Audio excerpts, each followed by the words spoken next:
अब हम शुरू करने जा रहे हैं चरक सूत्र का 24वां चैप्टर विधि शोणित अध्याय। विधि शोणित अध्याय शुरू करते हुए आचार्य चरक ने सबसे पहले कहा है जिन व्यक्तियों को तीन तरह के साथ में बताए हैं यहाँ पे, एक तो आहार साथ में है, दूसरा काल साथ में है और तीसरा ओक साथ में है। उन्होंने कहा जिनको आहार साथ में, काल साथ में, ओक साथ में ज्ञात है उनके लिए जो आहार की विधि बताई गई है, यानी कि जो आज जिस प्रकार से आहार लेना है, जिस ऋतु में, जिस काल में, जिस समय, तो जब वो उसके अनुसार ही आहार का ग्रहण करते हैं तो उस खाए हुए आहार से जो होता है उससे जो रस उत्पन्न होता है, आहार रस, वो जो रक्त उत्पन्न करता है उसे शुद्ध रक्त कहा जाता है। मतलब समझ लीजिए, यानी कि जो आहार साधन को ध्यान में रखते हुए, मात्रा, देश, काल को ध्यान में रखते हुए आहार करता है, उससे जो आहार रस बनता है, उस आहार रस से रस के बाद रक्त बनेगा, तो रक्त बनता है, उस रक्त को हम शुद्ध रक्त कहते हैं। उसके बाद ये जो शुद्ध रक्त होता है, ये शुद्ध रक्त जो होता है वो शरीर में बल, वर्ण, सुख और आयु को प्रदान करने वाला होता है। ये जो बल, वर्ण, सुख, आयु है, ऐसा ही सेम हमने मात्रा पूर्वक आहार के लिए भी कहा था चरक सूत्र 5 में। उसके बाद उन्होंने कहा है कि यही जो है ये प्राणियों का प्राण है। प्राणियों का प्राण जो है किसको बताया गया? रक्त को बताया गया। तो याद ध्यान रखेंगे, प्राणियों का प्राण कहा गया है किसको? रक्त को। जबकि युक्ति पूर्वक आहार को भी प्राणियों का प्राण कहा गया और वायु को भी प्राणियों का प्राण कहा गया है। सुश्रुत ने कहा है कि जो धातुएं होती हैं उनकी क्षय वृद्धि भी शोणित के निमित्त ही होती है। यानी कि आहार रस से जो रस धातु बनती है उससे रक्त बनता है और रक्त से सारी धातुएं बनती हैं। अगर रक्त ही शुद्ध नहीं होगा तो वो धातुओं का क्षय करेगा, पर रक्त अगर सम प्रमाण में बन रहा है और शुद्ध में बन रहा है तो वो धातुओं की वृद्धि करेगा। इसलिए धातुओं की जो क्षय वृद्धि है वो शोणित निमित्त है, इसको ध्यान रखेंगे। जब हमने पिछला चैप्टर पढ़ाया था तो उसमें ये बताया था कि जो रस के निमित्त क्या होता है, स्थौल्य और कृस्ता जो होती है वो रस के निमित्त होती है, ऐसा आचार्य सुश्रुत ने कहा था। पर जो धातुओं की क्षय वृद्धि है वो शोणित निमित्त है। इसी संबंध में आचार्य चरक का भी मत है। उन्होंने कहा है कि जो स्थौल्यता और कृस्ता है वो आहार और निद्रा जन्य होती है, आहार और निद्रा जन्य होती है। इसके बाद देखेंगे देहस्य रुधिरम मूलम रुधिरेण धारते तस्माद यत्नेन संरक्षम रक्तम जीव इति स्थिति। यानी कि जो रुधिर है वो शरीर का मूल है, शरीर का धारण करने वाला होता है, इसकी यत्न पूर्वक रक्षा करनी चाहिए और रक्त से ही जीव की स्थिति है। यानी कि व्यक्ति अगर जीवित है तो वो रक्त की वजह से ही होता है। इसके बाद आचार्य चरक ने रक्त दुष्टि के निदानों का वर्णन किया है। उन्होंने कहा कि अति मात्रा में लवण लिया जाता है, छाल लिया जाता है, अम्ल रस को लिया जाता है और कटु रस को लिया जाता है तो ये रक्त को दूषित करने वाला होता है। इसमें देखेंगे आप, जो लवण है, अम्ल है और कटु है, ये जो हैं ये उष्ण रस होते हैं और पित्त को बढ़ाने वाले रस होते हैं, वही रक्त की तुष्टि करने वाले भी हैं। उसके बाद देखेंगे कुलत्थ है, मांस है, कुलंत मान, निष्पाव, तिल, तैल, निषेवणे। उसके बाद देखेंगे भुक्ताम सप्ता दिवा, यानी कि खाना खाकर दिन में सो जाना, ये रक्त की दुष्टि भी करता है, मांस व स्रोतों की दृष्टि करता है। पर भुक्ताम च सप्ता दिवा, अगर अत्याग्नि है, अत्याग्नि का मतलब बार बार भूख लगती है, बहुत अधिक इंसान खाना खाता है, जो भी खाना खाया जाता है उसका जो पाप होता है वो बहुत ही जल्दी हो जाता है। अत्याग्नि है अगर, तो अत्याग्नि में भी जो भुक्ताम जो सप्ताह दिवा है वो अत्याग्नि की चिकित्सा है। उसके बाद ऐसे द्रव्यों का प्रयोग करना जो द्रव हों, स्निग्ध हों और गुरु हों। क्रोध का बस्ताम चा आतप अनिले, आतप का मतलब होता है धूप, अनिले का मतलब होता है वायु। छर्दी वेग प्रतिघातात काले चा अनावसेचनात् श्रम अभिघातात, यानी जो श्रम से थक गया है और शरद काल में स्वभाव से भी रक्त की दुष्टि होती है। इसके बाद देखेंगे यहाँ पे नोट है, चरक विमान 5 का।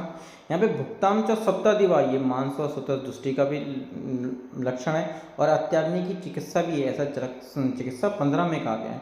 भस्ताम च आतप अनिले, ये रक्त वह स्रोतस के लिए भी कहा गया है। फिर रक्त रोग कौन कौन से होते हैं उसको देख लेते हैं। पूति घ्राणस्य गंधिता, यहाँ पे पूति घ्राण लिखा हुआ है, और आशस्य गंधिता यानी कि मुख से गंधाना, और दुर्गंधित घ्राण का मतलब होता है जो नाक से वायु निकल रही है उसके लिए कहा जाता है। गुल्म उपकश प्रमीलक प्रदर वैवर्ण्यम अग्निसात, अग्निसात का मतलब होता है अग्नि का मंद हो जाना। पिपासा गुरुगतता संतापस च अति दौर्बल्यम अरुचि शिरस्य च रुक क्रोध प्रचुरता बुद्धि सम्मोह लवण आयसता, यानी कि मुख में ऐसा लगेगा जैसे कि लवण रस से ही मुख लिप्त है। मद कंप स्वर्च है। तंद्रा निद्रा तमश्चा अति दर्शन, और चर्मदल आलय, ये रोग हो जाते हैं, इनको रक्त रोग कहते हैं। अब यहाँ पे ध्यान देने वाली वाक्य क्या है, जो तम है वो कफज नानात्मक विकार है, और जो तमहा प्रवेश है वो पित्त नानात्मक विकार होता है। चर्मदल के बारे में, चर्मदल चरक और काश्यप में पित्त नानात्मक विकार बोला है। ये पित्त नानात्मक विकार में वर्णन करने की चर्मदल होता है वो वात प्रधान होता है। ये क्षीरक और क्षीरन्नाद यानी कि कुल मिलाकर दूध पीने वाले बच्चों को होता है। जो केवल दूध पी रहे होते हैं उनको क्षीरप कहेंगे, जो दूध के साथ साथ कुछ अन्न भी खाते हैं उनको क्षीरन्नाद कहते हैं। तो क्षीरप और क्षीरन्नाद को होने वाली व्याधि होती है, ये वात प्रधान होती है, और ये 4 प्रकार की होती है, वातज पित्तज कफज और सन्निपातज। ये बात ध्यान रखने वाली है, ये व्याधि जो है ये अन्नाद को नहीं होती है। इसके बाद आचार्य चरक ने कहा है सम्यक साधा न सिद्धते, यानी कि ऐसी व्याधियां जो आसानी से साध्य होती हैं पर साध्य नहीं हो पा रही हैं, तो उनमें रक्त से उसको अभिभावेद यानी कि रक्त से उत्पन्न मानना चाहिए। इसके बाद एक नोट है, उन्होंने लिखा है गुणलिंगम, ऐसे जो व्याधि जिसके लिंग लक्षणों से लक्षण पता ना चल रहे हों। व्याधि उपशय अनुपशभ्याम परीक्षते, यानी कि उस व्याधि को उपशय और अनुपशय से परीक्षा करते हैं। उपशय का मतलब होता है व्याधि सात्म, और अनुपशय का मतलब होता है व्याधि असात्म। उसके बाद रक्त रोगों की चिकित्सा में आचार्य चरक ने कहा है कि रक्त रोगों की चिकित्सा में रक्त पित्त हारी क्रियम, यानी कि वो क्रियाएं करनी चाहिए जिससे रक्त और पित्त दोनों शांत होते हैं, या फिर रक्त पित्त रोग में की गई क्रियाओं को रक्त रोगों की चिकित्सा में करना चाहिए। करना क्या है, सबसे पहले विरेचन देना है, उपवास रखवाना है, फिर रक्त मोक्षण कराना है। रक्त मोक्षण को कहते हैं श्रावणम सुदिशांसी, इसको VUR से याद करते हैं।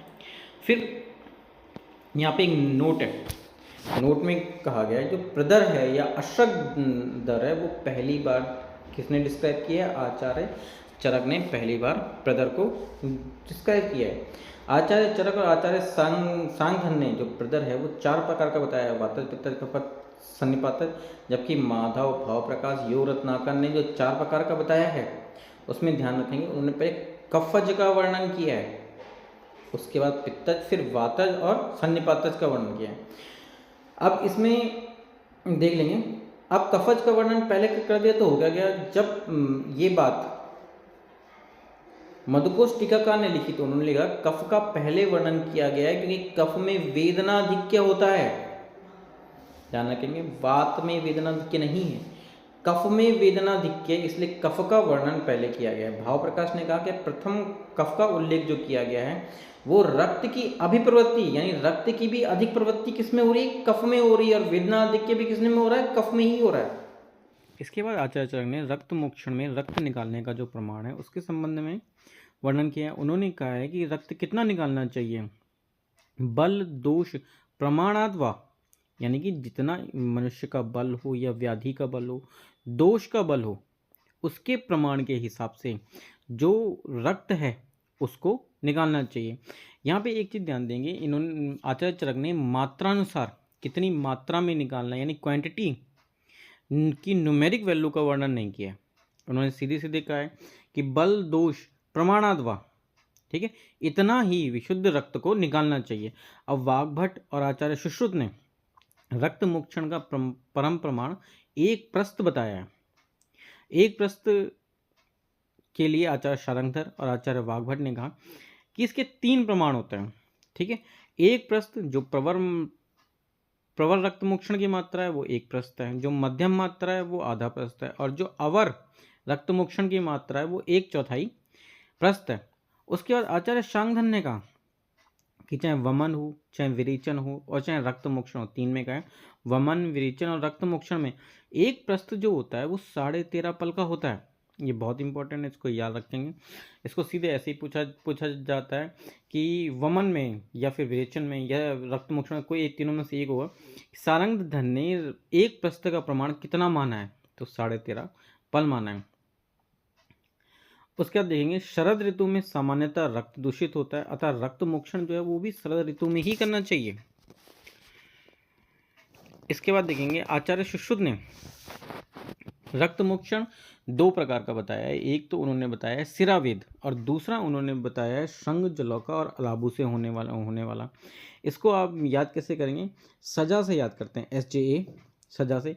S से श्रृंग जो वातज विकारों में दिया जाता है, जो जलौका पित्तज में और अलाबू जो होते हैं वो कफज में जाता है। श्रृंग में याद रखेंगे, श्रृंग जो वातज रोगों में देना है तो स्निग्ध और मधुर होता है, जलौका पित्तज में देना है तो शीत होता है, और अलाबू जो होता है कफज रक्त दृष्टि में देना है तो वो रुक्ष होता है।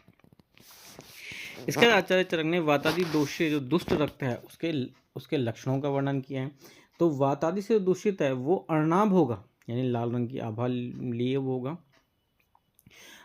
भवित, वात, विशद, फेनिल तनु, पित्त से जो होगा वो पीत अशित रक्तम इस टाइप का होगा। कफ से जो होगा वो ईषद पांडु होगा, पिच्छिल होगा, और तंतुम अवदनम, और जो सन्निपाता जो होगा वो सभी के मिले जुले लक्षणों में आचार्य सुश्रुत ने सुश्रुत 14 में वात आदि दोष से दूषित रक्त के लक्षणों का वर्णन करते हुए कहा है कि जो वात से दूषित रक्त होगा वो शीघ्रम अस्कंदी यानी शीघ्र ना जमने वाला होगा। पित्त वाला बताया जो विस्त्र होगा। अनिष्टिकम, अनिष्टिकम माने कि नहीं प्रिय है, किसको, पिपलिका को, माच्छिक को। और अस्कंदी कफ वाले में कहा है गौरिक ओदक प्रतिकाशम, यानी कि जैसा कि गेरू होता है उसको जल में घोल दिया जाए तो जिस तरह का वो दिखेगा। गैरिक ओदक प्रतिकाशम, चिरस्रावी यानी कि अधिक समय तक बहता रहता है। और मांसपेशी प्रभ जो ये कफ दोष से मिश्रित जो रक्त रहता है उसके लक्षण है। आचार्य चरक ने शुद्ध रक्त के लक्षणों का वर्णन किया है। शुद्ध रक्त के लक्षणों का वर्णन करते उन्होंने कहा है तपनीय इंद्र गोपाभम, पद्मा लक्तम सन्निभम, गुंजा फल सवर्णम, यानी कि 3 चीजें हैं जिनसे आचार्य चरक ने रक्त के वर्ण की तुलना की है। एक तो जो इंद्रगोप को वीर भृगुटी भी कहते हैं, लाल रंग का कीट होता है जो बरसात के समय ही बाहर निकलता है, उसकी तरह हो। पद्मा लक्तम, पद्म का मतलब कमल, आलक्तम का मतलब होता है लाल रंग का जो कमल है उसके समान हो। गुंजा फल सवर्णम, यानी कि जिस प्रकार से गुंजा फल लाल वर्ण का होता है उसकी तरह हो। ऐसे रक्त को विशुद्धम विधि शोणितम, ऐसे रक्त को जो होता है शुद्ध रक्त कहा जाता है। पहली बात तो श्लोक इंपॉर्टेंट, कहाँ इस श्लोक का वर्णन है, तो चरक सूत्र 24 में श्लोक का वर्णन है। सुश्रुत सूत्र 14 में शुद्ध रक्त का वर्णन करते हुए आचार्य सुश्रुत ने कहा है इंद्र गो प्रतिकाशम असहतम अविवर्णे च प्रकृतिस्थम जनियात, यानी कि जो इंद्र गोप की जैसा दिखता हो, असहतम, अविवर्णम, विवर्ण का मतलब जैसा रंग होना चाहिए वैसा ही उसका रंग हो, जो प्रकृतिस्थ हो, ऐसे रक्त को शुद्ध रक्त जानना चाहिए। जैसा ये श्लोक है, जो 3 उपमाएं दी गई हैं, ऐसा ही जो उपमा दी गई है वो शुद्ध आर्तव के लिए दी गई है। पर जो शुद्ध आर्तव का श्लोक होता है वो गुंजा फल से स्टार्ट होता है, गुंजा फल सवर्णम। नेक्स्ट देखेंगे रक्त मोक्षण के बाद जो पथ्य है उसका वर्णन करते हुए आचार्य चरक ने कहा है न अति उष्ण शीतम लघु दीपनीय रक्त अपनेते हितम अन्नपानम, जो अधिक उष्ण या शीत नहीं हो, लघु हो, दीपनीय हो, ऐसा ऐसा जो रक्त के लिए हितकर है, इस प्रकार के अन्नपान करना चाहिए। तद शरीरम हैन अवस्थितम अस्रगम अग्नि विशेषेण च संरक्षितम, रक्त मोक्षण के पश्चात जिस शरीर से रक्त मोक्षण कर दिया गया हो, वहाँ पे जो अग्नि होती है उसकी विशेष रूप से रक्षा करनी चाहिए। नोट यहाँ पे एक लिखा हुआ है कि बल, आरोग्य, आयु और प्राण, ये तीनों के तीनों जो होते हैं वो अग्नि के आश्रित होते हैं। बल है, आयु है, आरोग्य है और प्राण है, ये तीनों के तीनों अग्नि के। इसके बाद आचार्य ने शुद्ध रक्त वाले व्यक्ति के लक्षणों का वर्णन किया है। उन्होंने कहा है प्रसन्न वर्ण, इंद्रियम इंद्रियार्थम, अनिश्छंदयम, अव्याहत पक्त वेगम, सुखान्वितम तु पुष्टि बल उत्पन्नम विशुद्धम रक्तम पुरुषम वद नित, यानी कि जिसका जो वर्ण हो वो प्रसन्न हो, इंद्रियां जो हैं वो अपने सभी इंद्रियार्थों को ग्रहण करने में समर्थ हों, जिसकी पक्ति यानी कि पाचनाग्नि अव्याहत हो और मल मूत्र आदि के वेग सही ढंग से प्रवृत्त हो रहे हों। ऐसा व्यक्ति जो सुख से युक्त हो, यानी कि आरोग्य, यानी कि जिसको आरोग्य हो, पुष्टि बल उत्पन्न हो, जो जिसका शरीर पुष्ट हो और बल की उत्पत्ति ढंग से हो रही हो, ऐसे व्यक्ति को विशुद्ध रक्त वाला व्यक्ति माना जाता है। इसके बाद आचार्य चरक ने मद मूर्छा संन्यास का वर्णन किया है। मद मूर्छा और संन्यास ये उत्तरोत्तर बलाधिक्य होते हैं, यानी कि मद से मूर्छा और मूर्छा से संन्यास, इनका बल अधिक होता है। ये होते क्या कैसे? ये मलिन आहार खाने से, और जो मन है वो रज और मोह से आवत्र हो जाता है, तो दो प्रकोप होते हैं, वो रक्त व स्रोतस, रस व स्रोतस और संज्ञा व स्रोतस को दुष्टि करने के बाद मद मूर्छा संन्यास रोग उत्पन्न होते हैं। सबसे पहले मद रोग का वर्णन आचार्य चरक ने किया है। उन्होंने कहा है कि जो मद रोग होते हैं वो 4 प्रकार के होते हैं, वातज है, पित्तज है, कफज है और सन्निपातज है। वाग्भट और सांगधन ने कहा है कि जो मद रोग होते हैं वो 7 प्रकार के होते हैं। ये 4 प्रकार के तो हैं ही हैं, इसमें उन्होंने रक्तज को जोड़ा है, मध्यज को जोड़ा है और विसज को जोड़ा है। यहाँ पे एक नोट है, नोट में देखेंगे कि आचार्य चरक ने मदात्य जो है वो भी 4 प्रकार का बताया, वही वातज, पित्तज, कफज, सन्निपातज। उन्होंने इसके बाद कहा है कि सभी मदात्य जो होते हैं वो त्रिदोषज होते हैं। नेक्स्ट नोट है, जो आवितत्व अभिनिवेश होता है वो चरक चिकित्सा 10 अपस्मार चिकित्सा में डिस्क्राइब किया गया पहली बार, और अब जो ये आतत्व अभिनिवेश होता है इसको एको महागत के नाम से भी जाना जाता है। यहाँ पे एक और वो है नोट है, देख लीजिए यहाँ पे, ये बहुत पूछा जाता है। कफ स्थान अनुपूर्वी चिकित्सा जो होती है वो सन्निपातज मदात्य और सन्निपातज ज्वर में दी जाती है, और जो वात स्थान अनुपूर्वी चिकित्सा है वो सन्निपातज अतिसार में और सन्निपातज मूत्रकक्ष में दी जाती है। इसको याद करना सबसे इजी है। तो सबसे पहले जो कफ स्थान अनुपूर्वी चिकित्सा है वो मदात्य और ज्वर में दी जाती है, तो इसको ऐसे याद रखेंगे। जो ज्वर होता है वो आमा से उत्थत व्याधि है, और आमा से जो स्थान होता है वो कफ का स्थान होता है, या इसको सीधे सीधे मजा से भी याद रख सकते हैं। सन्निपातज मदात्य और सन्निपातज ज्वर जो है वो कफ स्थान अनुपूर्वी चिकित्सा होती है, यानी कि सबसे पहले कफ स्थान जो है उसकी चिकित्सा करनी है। फिर वात स्थान की चिकित्सा करने में वात का जो गुण होता है वो चल गुण होता है। चल गुण जो होता है, जो अतिसार होता है वो भी चलायमान होता है, मूत्रकक्ष में मूत्र होता है वो भी चलायमान होता है। तो वात स्थान अनुपूर्वी चिकित्सा जो है वो अतिसार की करनी है और मूत्रकक्ष की करनी है, इसको अतिमूत्र से याद रखते हैं। सुश्रुत ने पित्त स्थान अनुपूर्वी चिकित्सा बताया, तो ध्यान रखेंगे।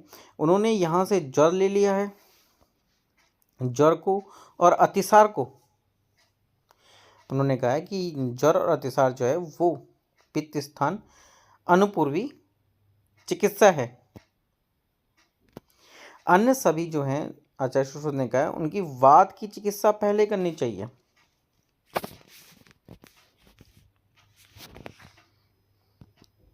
नेक्स्ट देखिए, आचार्य चरक ने कहा है कि दुर्बल चेतसा स्थानम यदा वायु प्रपद्यते मनो विक्षेप यज्जनतो संज्ञा सम्मोह तदा।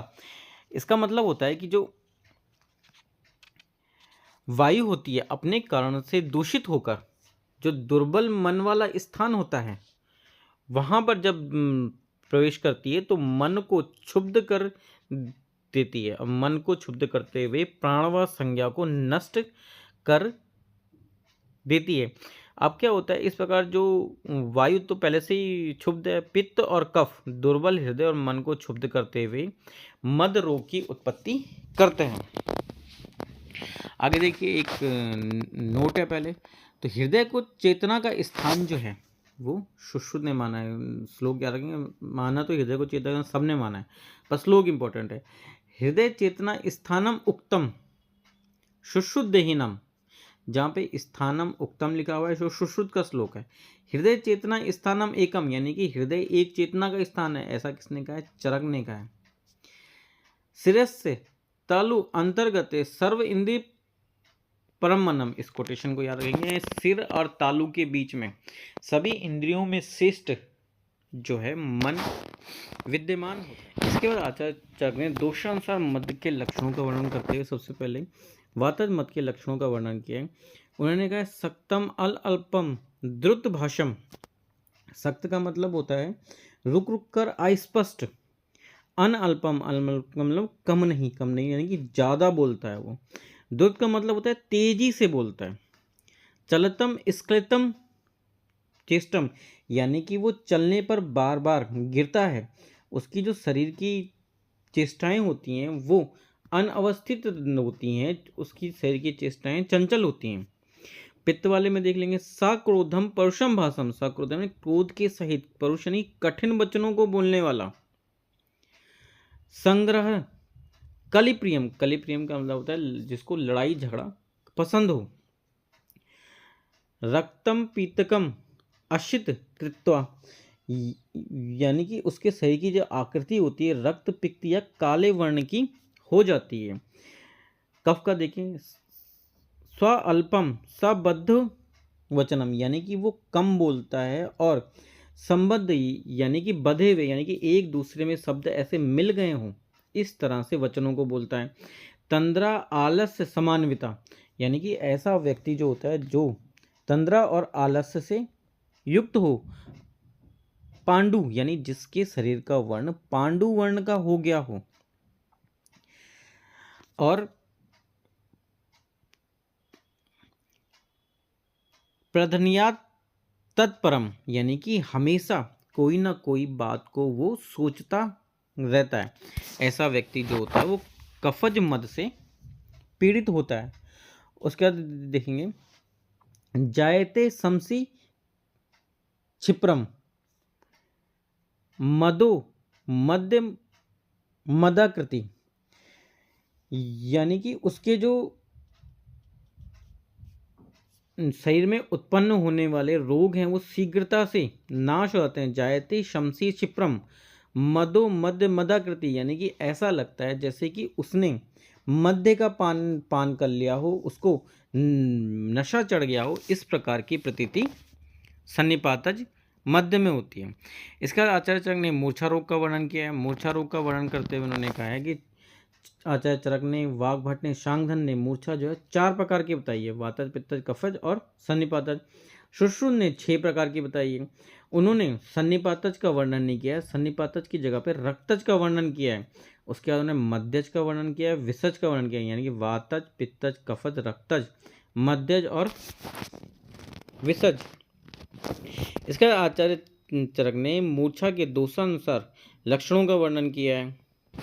तो मूर्छा का, वातज मूर्छा के लक्षणों में वर्णन करते हुए सबसे उन्होंने पहले कहा है कि नीलम, नीलम का मतलब होता है कि आकाश को नीला वर्ण का दिखता है। पश्यतम प्रविशति शीघ्रम चा प्रतिबुद्धते प्रपीड़ा हृदयश च, यानी कि ऐसा व्यक्ति जो मूर्छित होता है वो पुनः शीघ्र ही होश में आ जाता है और उसके हृदय स्थान में पीड़ा होती रहती है। अब यहाँ पे एक नोट है, नोट देख लेंगे। नील पुष्प प्रतिकाशम कांडुमंतम कफात्मतम, कफ को यानी कि कफज योनिकंद जो है उसको नील पुष्प प्रतिकाशम ऐसा कहा है। ऐसा किसने कहा है? माधव ने कहा है और योग रत्नाकर ने कहा है। यहाँ पे देखेंगे तिल पुष्प प्रतिकाशम कांडुमंतम कफान्वितम, कफज योनिकंद के लिए कहा है और ऐसा किसने कहा है? भाव प्रकाश ने कहा है। बस यहाँ पे याद रखेंगे नील वर्ण जो है, आचार्य चरक ने नील वर्ण का वर्णन जो है वो वातज मूर्छा में किया है, जबकि नील पुष्प प्रतिकाशम यानी नीले रंग का फूल जो होता है उस तरह का ये कफज योनिकंद में माधव और योग रत्नाकर ने किया है। मधुकोश टीका ने लिखा है कि जो नील पुष्प प्रतिकाशम होता है ऐसा अतिशी कुसुम का वर्ण जो होता है वो जिससी उसकी नीली आभा होती है वैसे ही कफज व्याधि में आभा होती है। कफज किसमें? योनिकंद में आभा होती है। अन्य जगह ये लक्षण पित्त का लक्षण मूर्छा के लक्षणों को बताते हुए आचार्य चरक ने कहा है कि रक्त पित्त आकुल अक्षणे, यानी कि जो आंखें होती हैं वो रक्त पित्त वर्ण की हो जाती हैं। और साभिन्न वर्चा, साभिन्न वर्चा का मतलब होता है जो उसको मल होता है वो पतला होता है। कफज मूर्छा के लक्षणों को वर्णन करते हुए आचार्य चरक ने कहा है कि व्यक्ति जब एक मूर्छित हो जाता है उसके बाद उसको देर से होश आता है। चिरस्य प्रतिबुद्धते, उसके बाद जो व्यक्ति होता है उसको ऐसा लगता है कि उसका जो शरीर होता है वो आर्द्र चर्म से ढका हुआ है। सन्निपात मूर्छा में, सन्निपात मूर्छा का श्लोक इंपॉर्टेंट है, श्लोक रख के पूछा जाता है। किसके लिए पूछा गया? सा जंतु पत्यात आंसू बिना विवश चेष्टा, इसको समझ लेंगे। यहाँ पे डिफरेंशियल डायग्नोसिस दी गई है, यानी कि अपस्मार जो है और सन्निपातन मूर्छा में वो तुरंत ही भूमि पर गिर जाता है बेहोश होके, पर अपस्मार में उसको विवश चेष्टा आती है, जबकि सन्निपातन मूर्छा में विवश चेष्टा नहीं आती है। विवश चेष्टा का मतलब होता है टोनिक क्लोनिक कन्वर्जेंस, ये सन्निपातन मूर्छा में नहीं आते हैं, जबकि अपस्मार में टोनिक क्लोनिक कन्वर्जेंस जो हैं वो आते हैं। इसके आगे आचार्य चरक ने संन्यास का वर्णन किया हुआ है। संन्यास का वर्णन करते हुए उन्होंने कहा है दोषेषु मद मूर्छाया कृत वेगेषु देहानाम स्वमेव व उपसमति संन्यासो न औषधि बिना। अर्थात इसमें आचार्य चरक कहते हैं जैसे मद है, मूर्छा है, जब दोषों का वेग जो होता है वो शांत होता है तो वो स्वयं ही शांत हो जाता है, पर संन्यास के साथ ऐसा नहीं है। संन्यास बिना औषधि के यानी कि बिना चिकित्सा के संन्यास रोग शांत नहीं होता है। संन्यास की संप्राप्ति देखेंगे इसके बाद। संन्यासस्य अंतबलम जंतु प्राणायतम आश्रितम, प्राणायतम का मतलब होता है वो स्थान जहाँ पर प्राण आश्रित हैं, अर्थात जहाँ पर कि मन आत्मा ये आश्रित है वहाँ पर जो दोष होते हैं वो आश्रय लेकर संन्यास रोग को उत्पन्न करते हैं। इस रोग में क्या होता है? काष्टी भूतो मृतोपम, यानी कि काष्ट का मतलब तो होता है लकड़ी के समान, लकड़ी के समान इंसान भूमि पर गिर जाता है और ऐसा प्रतीत होता है कि वो मर गया है। सद्दा फल क्रिया, ऐसी स्थिति में व्यक्ति की तुरंत ही चिकित्सा करनी चाहिए। अब यहाँ पे एक नोट है, नोट को देख लेंगे। नोट मूर्छा के लिए कहा गया है नरः पतति काष्ठवत, यानी कि नरा। अब यहाँ पे जो श्लोक में अंतर है उसको ध्यान देंगे। काष्टी भूतो मृतोपम, यानी कि व्यक्ति काष्ट के समान गिर जाता है, ऐसा लगता है जैसे कि वो मर गया है। ये कहाँ कहा गया है? संन्यास में कहा गया है। जबकि नरा पतति काष्ठवत, केवल ऐसा कहा जाए जो व्यक्ति होता है वो जमीन पर गिर जाता है और काष्ट के समान हो जाता है, ऐसा मूर्छा में कहा गया है। चरक सूत्र 17 में प्राणभितम यत आश्रित सर्व इंद्रियाणि च तत् उत्तमांग अंगानाम शिरस तत् अभिधीयते, ये चरक सूत्र 17 का श्लोक है। रेफरेंस याद रखेंगे कहाँ पे श्लोक है। यहाँ पे जो सिर है उसको उत्तमांग कहा गया है और वो स्थान कहा गया है जहाँ पे प्राणियों के प्राण आश्रित रहते हैं। ये सर्व इंद्रियों में श्रेष्ठ कहा गया है। तीन चीज़ें हैं यहाँ पे श्लोक में। एक तो सिर को उत्तमांग कहा गया है, दूसरा वो स्थान जहाँ प्राणियों के प्राण आश्रित रहते हैं, और जहाँ पे सर्व इंद्रियों का मूल है या सर्व इंद्रियों में जो श्रेष्ठ है वो इसके बाद आचार्य चरक ने संन्यास रोग में शीघ्र चिकित्सा करनी चाहिए इसकी उपमा देते हुए कहा है, दुर्गे अम्बसी यथा मंजनाद भांजनम त्वराय बुद्धा, यानी कि जो विद्वान है उसके द्वारा जो पानी में डूबता हुआ पात्र है उसको पूरा डूबने से पहले ही निकाल लेना चाहिए। अगर वो पूरा डूब जाता है तो उसको गहरे पानी में निकालने में कठिनाई होती है। इसी तरह से संन्यास रोग में भी शीघ्र ही चिकित्सा करनी चाहिए। उसके बाद देखेंगे, आज यहाँ पे एक नोट है, संन्यास में मृदु स्वेदन करते हैं, इसे ध्यान रखेंगे। संन्यास रोग में आशुकारी चिकित्सा लाभकारी होती है। यहाँ पर जो दिया गया है, यहाँ पे सबसे लास्ट में देखेंगे, हितम तस्य अवबोधने, यानी कि व्यक्ति अपने पूरे होशावास में रहे, इसके लिए ऐसे उपाय किए जाते हैं जिनमें वेदना होती है। सब क्या है, अंजन किया जाता है, अवपीड़ नश्य दिया जाता है, धूम दिया जाता है, प्रदमन नश्य दिया जाता है, सूची भिरीव तोदनम यानी कि सुइयां चुबाई जाती है, सस्तम दाह पीड़ा नखांतरे, लुंचनम केस लोम यानी कि केस लोमों को उखाड़ा जाता है, चा दंत दशन में मेवचा आत्मगुप्ता अवघर्षणम, आत्मगुप्ता प्लांट होता है, इस प्लांट के लगने से वहाँ पे खुजली वेदना इन्फ्लामेशन ज़्यादा होता है। आत्मगुप्ता अवघर्षण से चाहितम तस्य बोधने, यानी कि उसको होश में लाने के लिए ये सारी क्रियाएं करनी चाहिए। वाग्भट ने इस संबंध में कहा है, दाशो दशनम वृश्चिक, यानी कि उसके वृश्चिक से कटवा देना चाहिए। चेतना अवस्था में आने पर लघु भोजन करना चाहिए। यहाँ पे देखिए, विस्मासन, विस्मारण, प्रिय सुतिभिरुचा,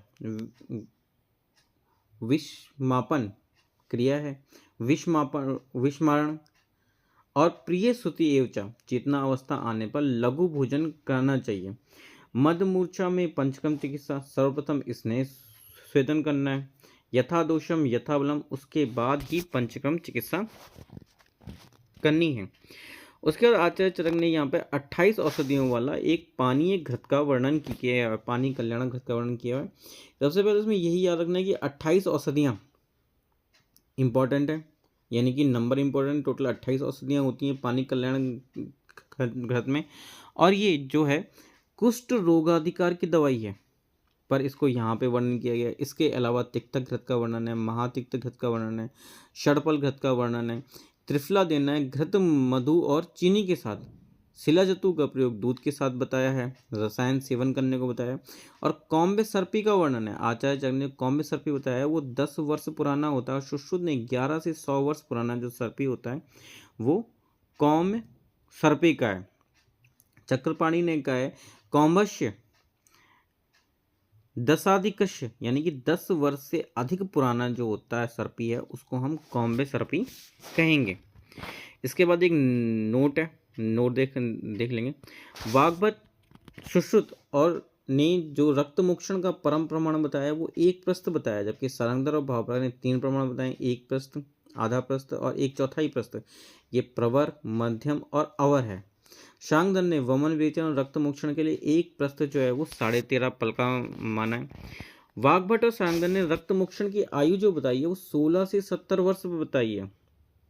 फिर उसके बाद घृत के संबंध में नोट है, इसे देख लेंगे।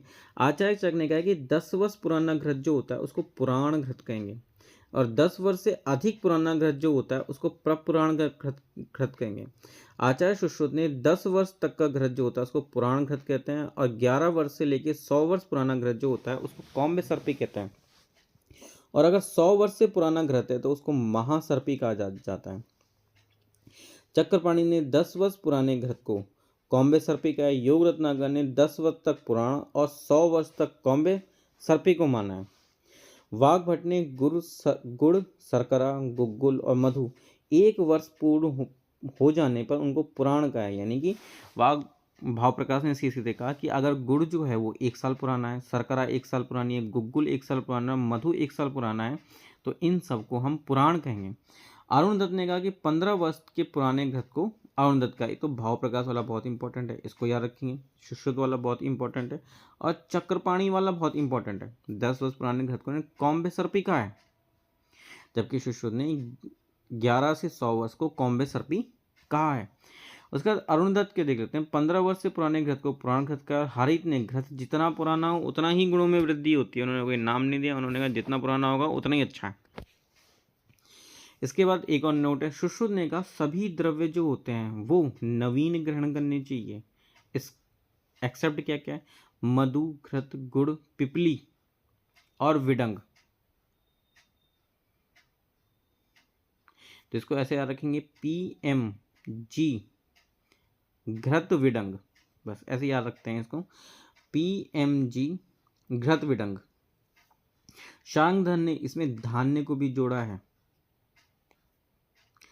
यानी कि धान्य जो होता है, अनाज जो होता है, उसको भी पुराना ही ग्रहण करना चाहिए। जैसे पुराने चावल हैं, पुराने गेहूं हैं, ये पुराने ही ग्रहण करना चाहिए। इसके साथ ये चैप्टर समाप्त होता है।